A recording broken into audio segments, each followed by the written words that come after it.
একটা রিসার্চ অনুসারে এপ্রিল 2023 থেকে ফেব্রুয়ারি 2024 পর্যন্ত আমাদের দেশে প্রায় 15 লক্ষ কোটি টাকার লোন নেওয়া হয়েছে। এই রিসার্চ অনুসারে 68% লোক লোন তো নেয় কিন্তু মেটাতে পারে না। 2021 সালে 6 কোটি লোক ক্রেডিট কার্ড ব্যবহার করত, আর 2025 সালে সেটা গিয়ে 10 কোটি হয়ে গিয়েছে।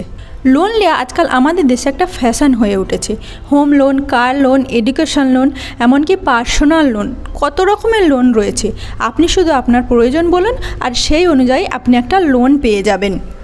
অবশ্য আজকাল অনেক কোম্পানি লোন নেওয়ার প্রসেস অনেকটাই ইজি করে ফেলেছে, কিন্তু যারা লোন নেন তাদের মধ্যে কতজন ভাবেন যে লোন মেটানো কতটা কষ্টকর।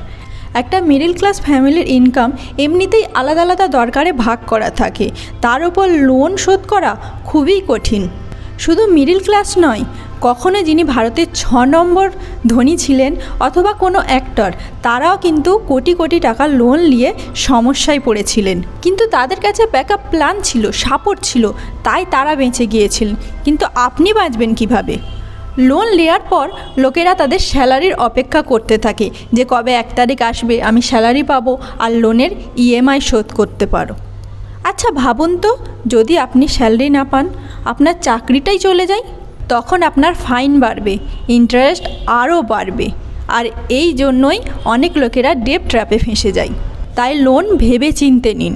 আর যদি এতটাই দরকার মনে হয় যে লোন নিতে হবে, তাহলে আগে থেকে ব্যবস্থা করে রাখুন, যাতে যদি আপনার কিছু হয়ে যায়, আপনার পরিবারকে এটা না ভাবতে হয় যে আমি লোন মেটাবো কী করে। একটা ব্যাকআপ প্ল্যান অবশ্যই রাখবেন।